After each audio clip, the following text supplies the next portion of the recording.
Well, hello everyone. My name is Tyree Boyd-Pates. I am the Associate Curator of Western History and also the Curator for the Collecting Community History Initiative at the Autry Museum. We are here for a very exciting discussion with a friend, a colleague by the name of Dustin Young, who is the founder of the community organization Our Own.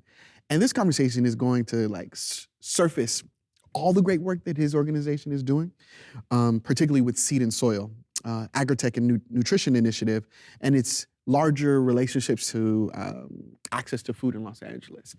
He is someone who completely understands the larger role that history plays, social activism plays, and also what the urgency is needed in order to meet and rise to the occasion. So with that, I am really excited to talk to Dustin because he is someone that I think you should know. Dustin, what's going on, thank man? you. How you feeling, man? Thank you for coming today. Absolutely. And the work that you're doing has continually left me inspired, and I think the world needs to know more about what you're doing if they don't already.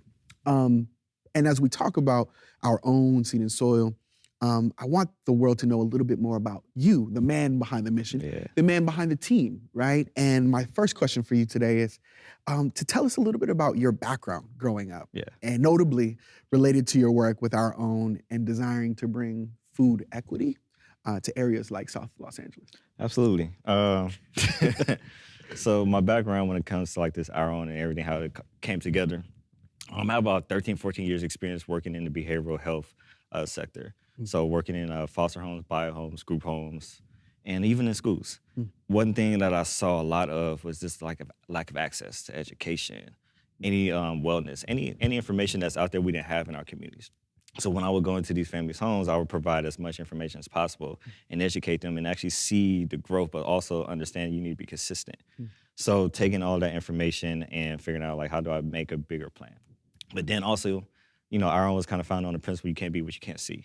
So you need to actually be this person, and I decided I need to make some changes in my own personal life and decided to be pretty much like my own case study. So I changed my relationship with food, became a tribal a little bit more, start understanding a little bit more about wellness and meditating and doing yoga on a daily basis. And also started working out and running and taking my whole body and everything in my mind just a little bit more seriously. And I just saw the growth in that. But then also too, like this going back to where I was raised in the city of Carson, my grandfather's house with my grandmother and my dad, and just having a lot of amazing conversations with my grandfather. And he just instilled so much just about community. And then the block I grew up on, everybody knew one another. We supported and took care of everybody. Like I knew Ethel's business and like, oh yeah, hey Ethel, I heard, such and such, do you need A, B, and C? And, obviously everybody knew my stuff. I come home from school, I heard you was talking too much in class. But what that did was it brought a sense of community and it just brought everyone together and we all looked out for each other. So like a lot of the learnings I got was from like Marcus Garvey, the Harlem Renaissance. My grandfather was a huge jazz person. So like John Coltrane and Miles Davis and Bird was just like people I listened to constantly. And we'll just be in the back, he have a little nip, and we'll just, just talk, man, and just have really dope conversations. And as a kid, I didn't fully understand until I got a little bit older. And that's where it kind of I just decided to tap more into community work and put all these things that I've learned from my grandparents. Given that your grandparents are so important to you, it's anyone could clearly see the relationship that you have with the elders and the contemporary, right? And in your work at Our Own, you have always highlighted the many different facets of activism and community organizing within the organization that clearly is very holistic. What is your favorite aspect, and what are some of the aspects? You can give us different initiatives? all the different initiatives, and then maybe what is your favorite aspects of them, and why you take this holistic approach? Well, again, this back to seeing the growth in myself and understanding you can't really solve a problem with one solution, and figuring out how everything is super connected. I look at my body. My tooth is connected to a root that might interfere, if this tooth is messed up, might hurt my heart or something like that, right? So I look at the entire body if I take care of my mouth, I take care of my heart, I take care of everything, then my entire body is whole and it's healed. So how can we kind of take the same approach and have an umbrella and have all these initiatives that focus on different things, but also they all work together? So we have our food program, which is Seed and Soil, and introducing education, bringing more access to like the education just on food, your relationship with food. And just not trying to convert people to plant-based diets, but how do you incorporate more fruits and veggies into your diet right now? And also like this benefits of each thing that you, if it's cilantro, like what's the benefit of cilantro? We put it on our tacos, but like eating it raw actually has benefits, right? So bringing that to a community that we don't really have access to. And if we want to tap into like redlining, all the systemic issues on why we don't have access is for those reasons. And then like Be Right Back is our STEM and mentorship program.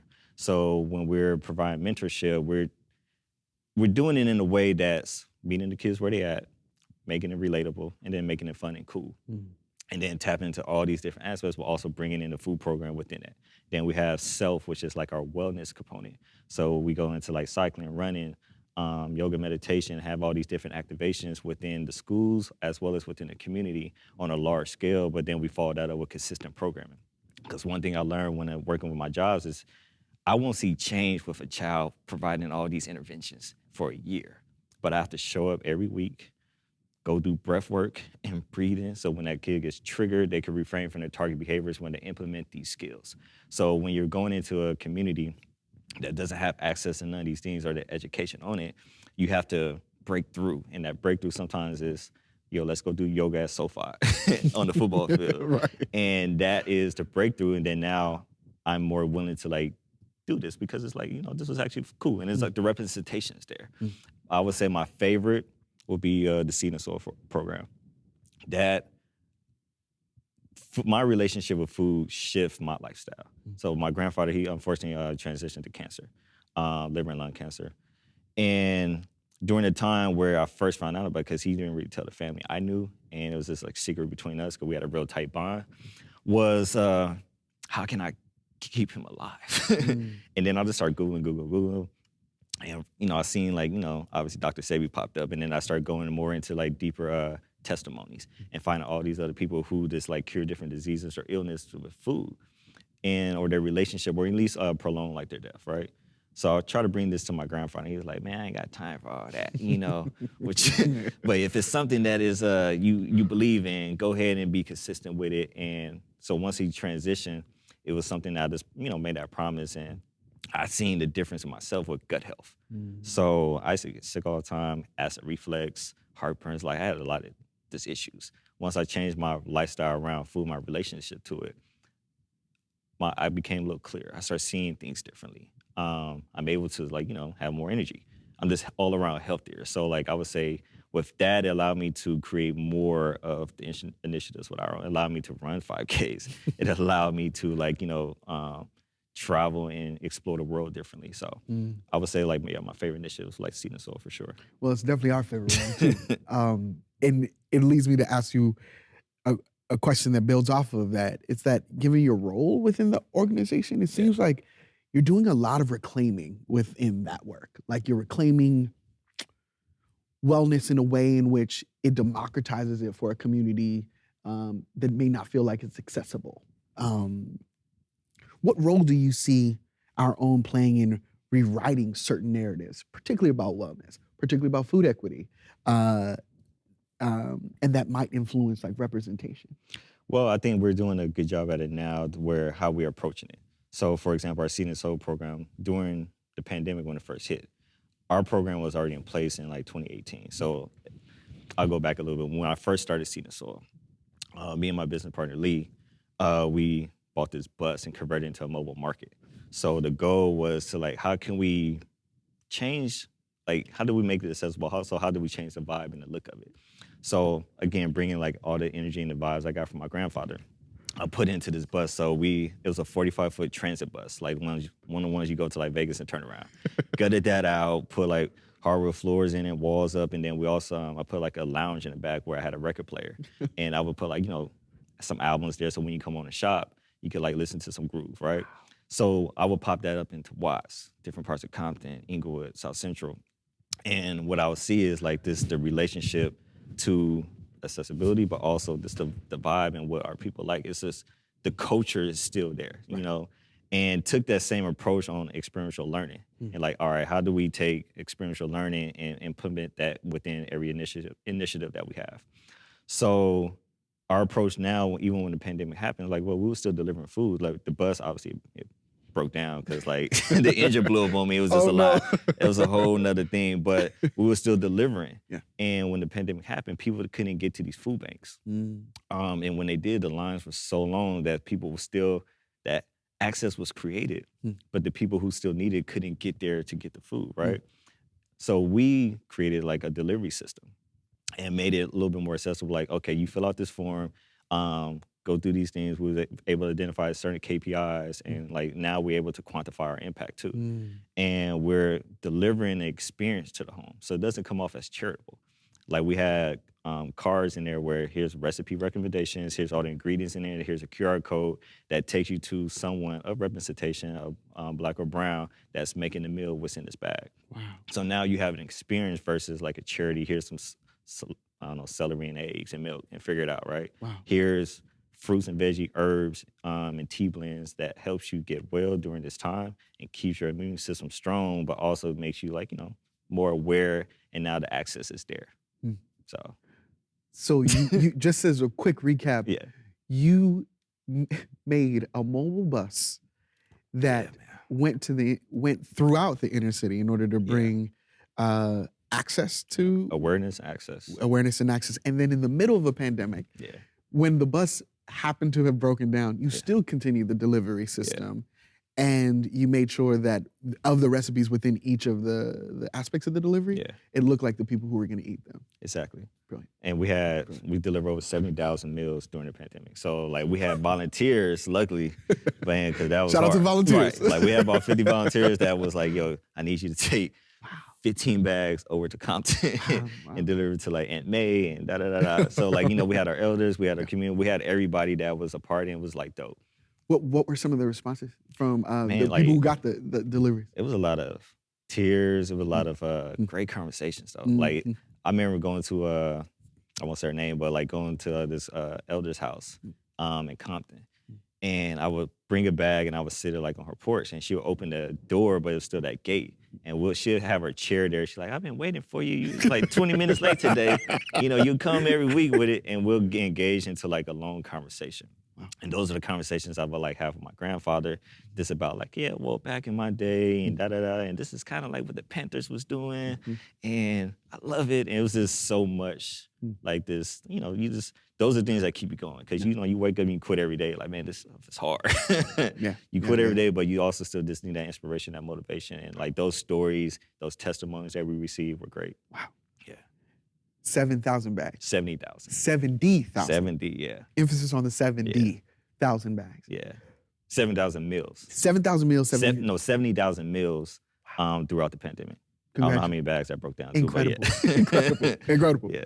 I bring up, and I'm glad you introduced this discussion of the pandemic and how you and the team have been existing, because at the Autry, we're working on, this Collecting Community History initiative called CCHI, and it's connecting communities during the pandemic, capturing our stories, capturing aspects of what this moment has meant, because, when certain aspects of history is told, it's usually only told through one lens. Yeah. And one of the avenues of which we've been collecting stories is food.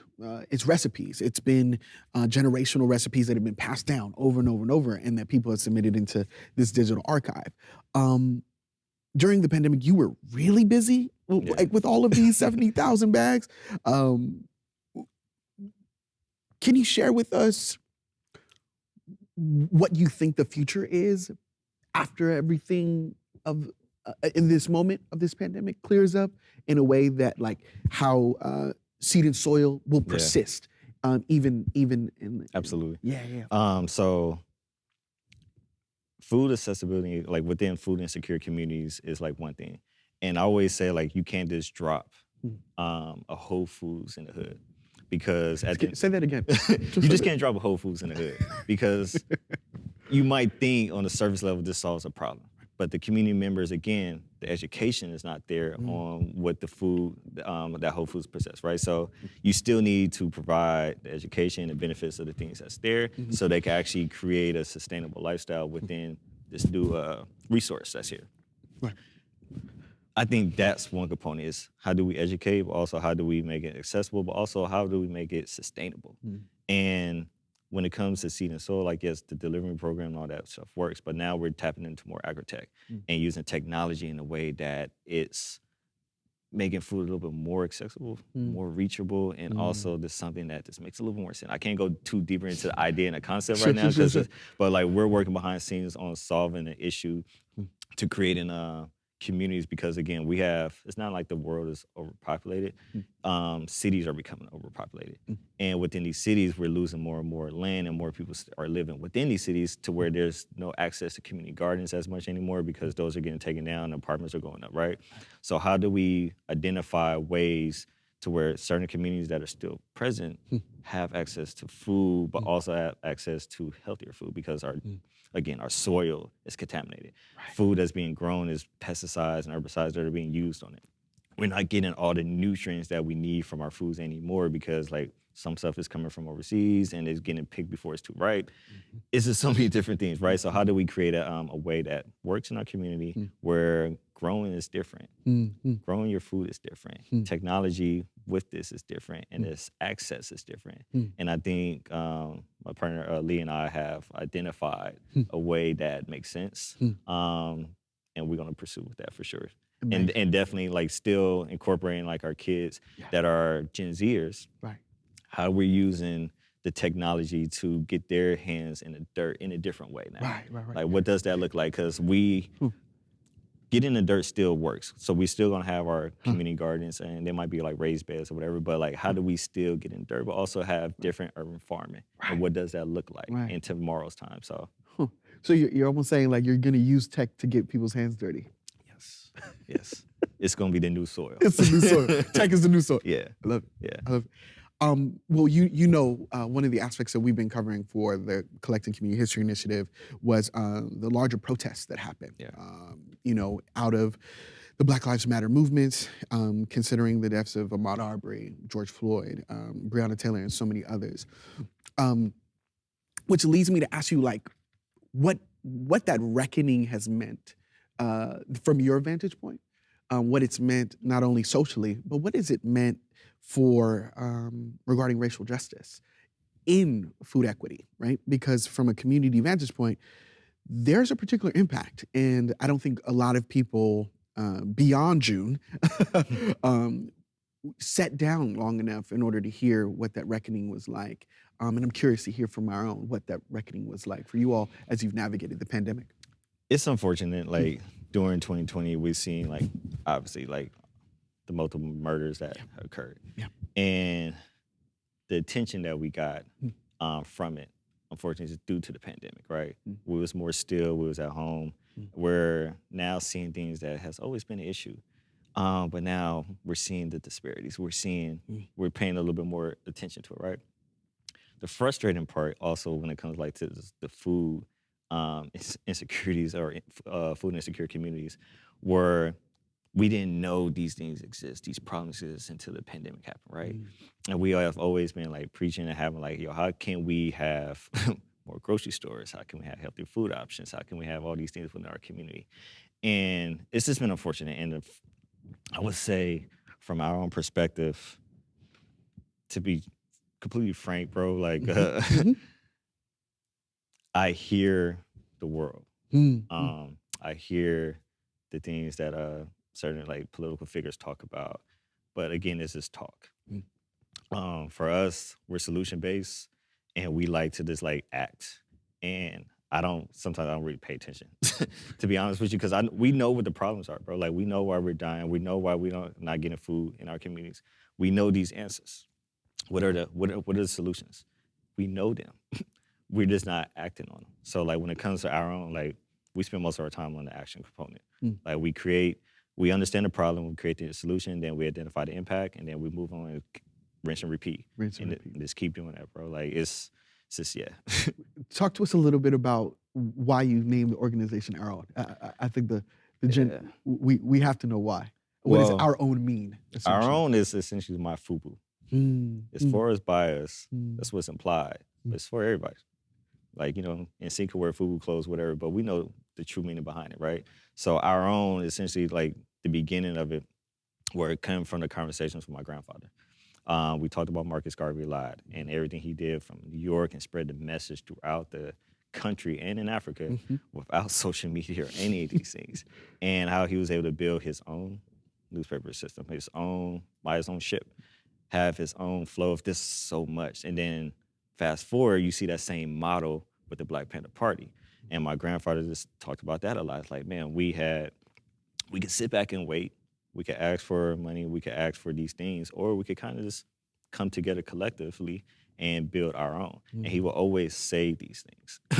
And even on my community block, like, yeah, we have our own community. We have everything within this block is ours, and we have to look out for our own. He will always say these words all the time, and it just stuck. And he would talk about the Harlem Renaissance as well, then Tulsa, Oklahoma's, and then like Durham, North Carolina's, where we just built our own everything, right? So when I moved to New York in 2013, it hit more so. And like the energy from the ancestors, from like the Langston Hughes to the Malcolm X to all these conversations and speeches that I used to hear constantly. Even like his record play, he had like a message to the grassroots, I think, by Malcolm X. We'll play all the time. I have the vinyl record at home. I have too. I have his. Oh, well, of course. Yeah, I have his. So, and I would play it all the time. But like that in itself, right. This created so much. Wow. And I was like, yeah, we do need our own. We do need our own these things. And how do we create it? And we just come collectively together. And this doesn't just have to be solely for the Black and brown community. Like, how do we come as a whole together? But first, it starts with us. Right. You know, we have to get on the same page. We have to move and identify what our North Star is and move collectively to that point. And once we get there, we can build our things out. So you and you in particular are not a one-trick pony. You've clearly been talking to us about like a holistic approach. Yeah. But there's also a gender dimension to your work that I think many people might even have gotten introduced to you through, but I definitely think is worth talking about. Recently, your work as a doula has gotten a lot of press and a lot of exposure. Personally, like I think I was glancing at social media one day or one week, and I saw your face maybe 4 or 5 times because of this. And I'd love for you to share with us, like, your work as a doula. What is a doula?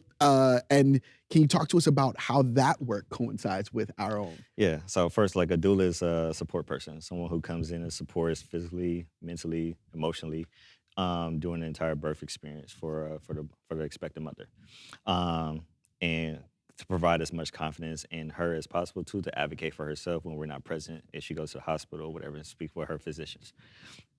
How I got into this space, and it's still, like, I never ever thought I would, like, go viral, right? Whatever that is. And seeing my name and face pop up everywhere, I woke up one morning, had all these notifications and emails. I had like 1,000 emails. I'm like, what happened? If somebody think I died, like, I'm really concerned. Right. And then I go online, I see, because it started with Spectrum One News. I did like an interview there at this birthing center called Kindred Space LA. And my doula mama, like, she's super dope. Like, that's who I went doing my training through. And what's her name? Kim. Sure. Shout out to Kim. Yeah, shout out to Kim. She's my doula mama, and she, like, gave me the confidence to, like, fully, like, go into the space. But it all started with my younger sister. She was 21 at the time. She had, like, experience of stillbirth. And at the time, I was living in New York, and she was in Oklahoma going to, what's the HBCU out there? Countless. Yeah. She was going to HBCU in Oklahoma, and she experienced it. She moved back home, and obviously, you know, that affects the mental. It does a lot. So, like, from that point, I started researching, like, how can you support? Then the term doula came up. I'm like, what is this? Then I started diving in more, and I'm like, I want to become a doula. I just didn't have the time to do it until she got pregnant again. I was like, all right, well, the doctors are considering you at high risk. Let's find you someone that can help. So I found a doula, and then I became that doula's assistant. So I was for my sister. Wow. So I'm assisting during the entire 9 months, putting my doula cap on, taking my brother cap off, and just doing a lot of learning. It's like, okay, this is how you could literally move the baby within the belly. This is understanding what raspberry leaf tea does, you know, to help, you know, during like a 3rd trimester when you're about to have the baby. Understanding the placenta, and I just nerd out over the placenta, bro. Like, The placenta in itself is amazing because it's an organ within a woman's body that's not there until Right. it goes to the time of like, Right. the whole pregnancy experience. And what that possesses and what it does to protect and also heal and give nutrients to the baby is remarkable. Mm. So the more and more I learn, because I thought I knew a lot. I had 3 sisters and a lot of women in my family. I thought I knew a lot about women and the Right. women's body. Right. Because my family is extremely open. They just don't care. Right. It's like I don't. You and me both. I'm 6. I don't want to hear about that. right. But I learned so much, and I was able to support her through this process that it reduced her stress levels. It reduced her anxiety around, and then she was more comfortable and confident that she could actually deliver my nephew without any issues. Because you were there to support her. Because I was there to support, and my nephew, like we labored at home to about 8 or 9 months. I'm sorry, 8 or 9 centimeters dilated. Wow. And then I rushed her to the hospital. Then by the time we got there, baby came out. The reason why I decided to become certified right after that was, one, I just wanted to like do this work and provide more information to men, but also I didn't like the experience in the hospital that my sister faced. And it was unfortunate because there's no shade to nurses or doctors in the entire hospital system, but you're seeing someone not as a potential daughter or sister or cousin. You're seeing just a patient, and you're going through the everyday norms. Like you deliver babies every day, all day. I get it, but you didn't see that. One, you didn't listen to her. You did not follow our birth plan. When I said delayed clamping on the umbilical cord, I meant it, and you guys clamped right away. So all these things we wasn't being listened to, and you can see why like the Black maternal mortality rates are high because again, the simple thing, I'm telling you that I'm in pain or I'm going through these things and we're not being listened to leads to death. So my role into this space, not to like, take over, but I feel like, man, the more we know about the woman's body, especially during the pregnancy experience, the more support we could provide, the easier it becomes on her and the easier the birthing experience can become. And granted, every birth situation is different. Things could go wrong. But I think the more and more we know, the more we can show up. And that's how like to show up and protect Black women, this is my way of doing it right now. And again, it ties in the nutrition, it ties in the yoga, it ties in all these things. So Wow. That was a beautiful answer. And we're excited, to see how that practice of being a doula influences other avenues of our own, because there's definitely a value of knowing it from all parties involved. Yeah, absolutely. And so amazing work on that. And this is an opportunity for me to ask the historical questions, because when I see and hear and view your work, I see the historical relationships that have always existed. And I don't know if everyone else can, but I know you do. And so I'd love for you to offer some of those connections to our audience. And so given the rich history of Black activism in California, Los Angeles especially, through the work of the Black Panther Party, their mutual aid efforts, how do you and our own connect to that rich history? Yeah. And how intentional is it? It's extremely intentional. I'll tell you that. I sense that. It's extremely intentional. Like I said before, like the conversations I had with my grandfather was like, he was a history buff. And he always brought up things that our ancestors have done, starting from like ancient Kemet and going from there. And like, he was a philosopher as well. So he just loved different philosophers and tapped in a lot. But one thing he would always do when I go into the back, he had like this back part of the house where he'll play his records. And he have his nib and we'll just talk. We'll have like this a lesson day. So this lesson day might be this on the Black Panther Party, right? And one of the things, and every time we'll talk, will always be about a do for self mentality. He's like, look, Dustin, at the end of the day, like at times we do need to save ourselves. And when it comes to like doing that, this is what it looks like. So like the Marcus Garveys, you look at everything he created and do for self mentality, and he motivated and inspired a whole generation on how to like come together, right? But then also we looked at the Black Panther Party, specifically here in California, and seeing what they've done in Oakland, how they came together, how militant they was on the education, on how providing after school programming, providing like the food, the free food program was something that was just amazing. And Seed and Soil literally is the free food program. But set in our Yeah, time. it's set in our time. I Like sense it's no change. Like you're not paying for it. Right. It's free. You sign up, and we figure out how to give it to you Mm. and make sure you getting all the nutrients that you need and providing it. So like the Black Panther Party, like everything that they've done, especially the free food program, is everything about our own intention in that sense. Wow. Like do for self. And for those who don't know about the Black Panther Party's free breakfast program, it was the ways in which the Black Panther Party was able to share their information with the surrounding community. Absolutely. By feeding the community first the food and sustenance they would need nutritionally, and then give them the larger political education that they need in order to. And that's always it was a tie back to our websites. So like even when we give these food bags out, here's the representation, here's the food, here's the benefits, here's the recipes, but also here's the information that we're doing in the community. Incredible. On a larger scale. Right. This is our ethos. Yeah, exactly. Incredible. Yeah. So essentially, you're saying our own is a not only inspired, but it's a direct descendant of that Absolutely. history. Absolutely. Powerful. If you think about this, our history in general, we all are. Right. Everything that we do comes from a source in time. And when we relate back to it, even if like we go to say ancient Kemet or Egypt. For those who don't know, right? they're looking on the map like, where is Kemet? Exactly. Because my grandfather loved Egypt so much, and he always would break down these hieroglyphics. Right, of course. And he would go into like the meditation component of it well, because like a lot of yoga and meditation comes from that. Right.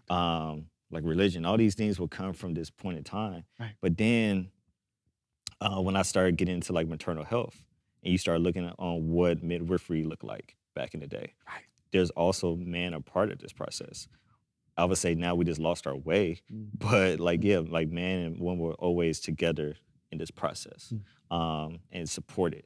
So everything always goes back, and we're just kind of like taking from our past and just adding a new flair to it to make it more relatable in today's time. So right. Reclaiming over and over and over. Yeah.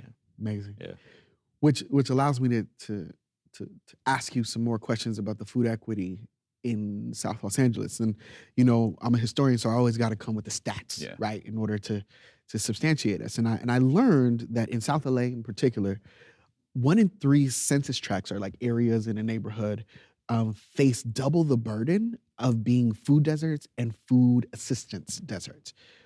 What is your vantage point on like food deserts in our neighborhoods?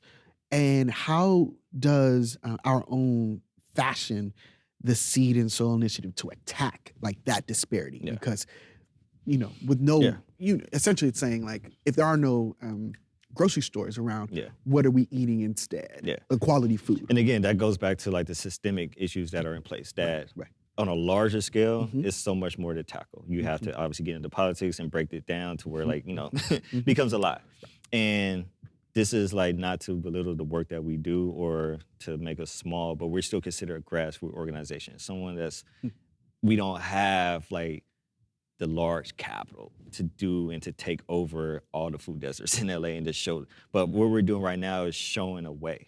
And the way that we're doing is we're getting into the communities, we're getting into these homes. We also like we share different ways on how to grow your own food within the homes, right? Even if you live in a small apartment complex, there are ways for you to actually still grow and tap into that, because that's an introduction. And that introduction allows you to want to learn more. And the more you learn, the more like, oh, you know what? How do we as a community collectively do it?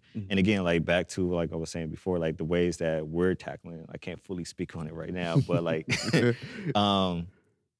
I will say it will bring hyper focus on local communities, and everyone can be a part of it. Everyone's a part of it, and everybody can also monetize off it too. Wow. Make profit off of it. Wow. To where it creates a community. Right. Entrepreneurship. Right. Education, nutrition education. And it also helps our world. Our earth. Our earth. But also like to build a sustainable community, I think that's the goal. And that goal of building sustainable communities just looks different for so many others. And with the food program, bringing that access to our communities to make it more sustainable, you have to take a different approach. And that's the agriculture, agri-tech, and figuring out how to get it to our youth in a way that makes sense. Getting into the schools. And changing the curriculum around like a little bit. Like, and that's another conversation we're having with like school districts. Like, how do we incorporate more of this learning within the space? Wow. So not only are you attacking the disparity through, the digestive system, Yeah. you're actually trying to attack the food equity and those larger disparities through an educational lens as well. Yeah. It's incredible. Yeah. It's incredible. Thank You get it, brother. Of course. I did my homework because, when I was preparing for our conversation today, I also learned that like 1 in 3 of LA County's households, like during the pandemic, from like April to December of last year, are facing like food insecurity. Yeah. So you think about this and you think about that stat, and you're like, how?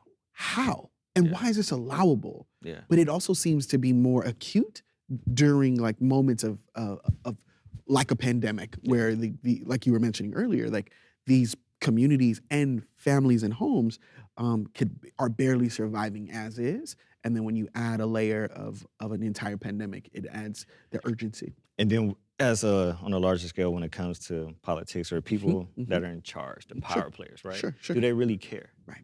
And I think that's what it comes down to. Like, do we really care of solving this issue? Because we have the capital to do it. We have the resources to do it. Right.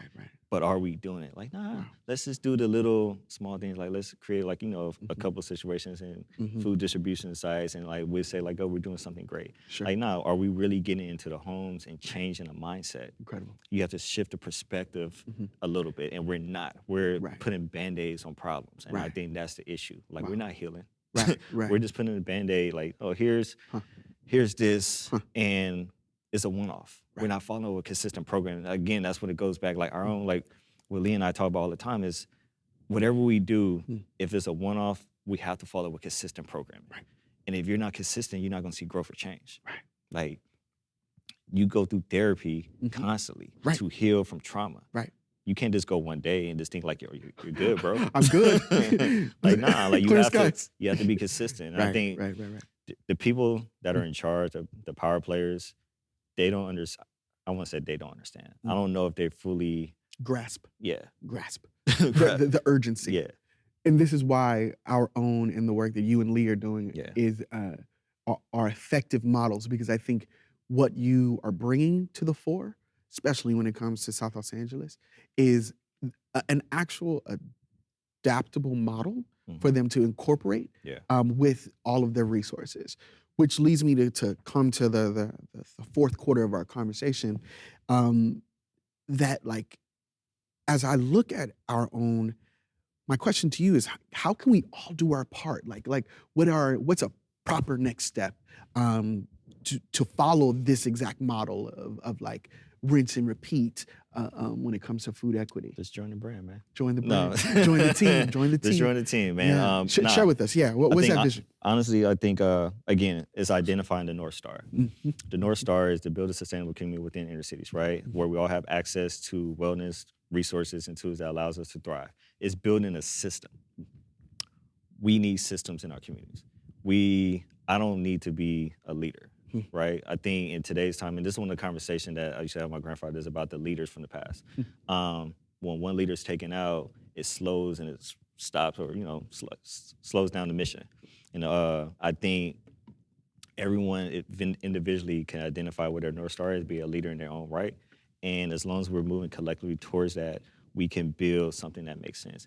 It's also having these conversations and connecting and understanding, like, we need to move in the collective to get here. Right. And I think when it comes to like the next steps is taking our model, understanding you can't be what you can't see, and creating that representation in these spaces, but also bringing the access on a larger front, and having teachers, having community members, having pastors, having whoever still preach all these things in their own lane and rights, to where it's reaching their people, to where as a whole, we're moving towards here Mhm. because we understand what the North Star is. Incredible. And we just get in there in our own way. Incredible. And I think because our own can't be the only. Can't be the only one. We can't do this by ourselves, bro. Right, Like right, it's right, right. impossible unless we have Right. the entire world working underneath us. So, Right. like it's impossible. Where do you predict we will be regarding food equity in the next 5 to 10 years? If we do or don't follow the models in which you're innovating. If we don't put into place certain things within inner cities and underserved communities, we'll be in the same place, if not worse. We'll be moved out. Obviously, our locations in the city will be put in other food deserts where there's probably even more lack of access to these resources.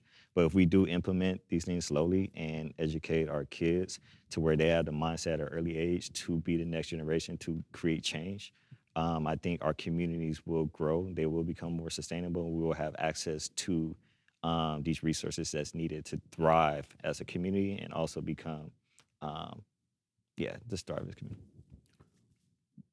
What is the biggest challenge or barriers in bringing more visibility to the work our own is doing right at this time? It's Like what's among the many challenges that you're climbing and overcoming out on a regular basis? Like what is some a lot of challenges and barriers to like get in the world to see the work that we're doing is literally just that. It's just getting out there. Like we're still like a small organization, right? And we don't have the reach in order for people to probably take it seriously. But when some organizations or companies do see our work and our impact, we come with a different approach, and we always try to be ahead of the herd. Like, how do we provide more? Because again, it's always that saying, like, we have to do more than others, right? So we identify, like I said before, our KPIs. We quantify our impact. Here is evidence to show that whatever we implement is yielding some type of growth and success. And if we did this on a larger scale with more capital, we're able to do more of this. And I think when companies, the ones that do say yes and do come on board, they see it, they're more willing to jump on board. So we've been recently getting notice for the work that we do, which is dope. It allows us to have different conversations with the corporations, and which allows us to like hopefully have more strategic partnerships. Because if we partner with certain brands, we have like that power and that reach behind that they have to be on that platform they use to tell our message a little bit more. So like I think it's just doing more of that. But we're getting there, man. Like we've been going hard for the past 3-4 years, and it's been a good ride, but it's been slowly climbing. And we're getting there, and I'm happy for it. So, what impact has social media had in that growth that you just referenced? Social media is it's fun. I would say me becoming a doula and going into maternal health has brought more attention to a lot of the work we do. Incredible.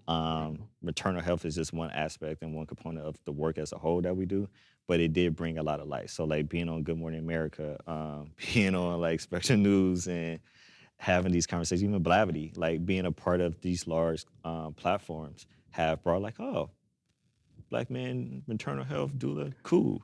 What is our own? And you dive more into it, like, oh, this guy does more than just this. It's not something that is just a perfect headline. He just want to catch the clout. Like, nah, like we do this work. I'm barely out in the front, so you don't really know who runs it sometimes, because like the goal is to highlight others as well. When I talked about like building out different leaders, if something was to happen to me tomorrow, our own cannot collapse. So the goal is to like, how do we create this ecosystem where everybody's a part and just build it out? So, yeah. With that known and all of the great work that you're doing and the visibility you're receiving, I want you to give us the final thought of the day, because I think you not have only inspired me, the Autry Museum, the ways in which our work as historians, art historians, like relate to this moment through initiatives. I wanted you to give us the final thought, because I think you represent the community and you represent, truth be told, a side of the story that doesn't often get the microphone. So I'd love for you to. Well, thanks for the pressure. Hey, that's what I'm here for. That's what I'm here for. I would love for you to give us some I would final say thoughts. final thoughts again. it always goes back to you can't be what you can't see. And I think that's just something that we like to focus on a lot is how do we provide the access, the pipelines, the representation, all these spaces to give the next generation like the ability to think and dream and actually accomplish their wildest dreams. Mm. And in order to do that, we need to highlight more of our tech leaders. We need to highlight more of our business people, our lawyers. You know, we're just not only sports entertainment, you know, and when it comes to food and wellness and all these things, we are in this space heavy as well. So it's highlighting those people in those spaces to where like, you know what, I relate to this dude. Hey, he played on my football. He does yoga. He's a yogi. Wow. Like it's those things with representation and also identifying the different career paths and pathways that are out there that kids don't know about. So like when we come with our programmings, with our mentorship program, we connect with different brands and we give them the space to like, look, this is something you could do. Mm. So again, you can't be what you can't see. In order to build like, you can't have, without accessibility within the community, you don't have a sustainable one. So we need to create more sustainability, more access in our communities to have a sustainable one. I'm gonna take you can't be what you can't see. You can't be what you can't see. And I brother. think not only is our own a model for that, I think the Autry, through work and efforts and curatorial pursuits, we feel the same way. Yeah. If you can't see yourself on the wall, Yeah. you can't be what you see yourself. Yeah. And what you don't see. So thank you for all your work. Yeah. Thank you for this time. Yo. Thank you for being my man Appreciate it, brother. in this larger Appreciate it, effort man. in trying to get these stories out. And on the behalf of the Autry, we are indebted to the work that you're doing. Thank you for having me, man. You're welcome. Appreciate You're it. welcome. All right.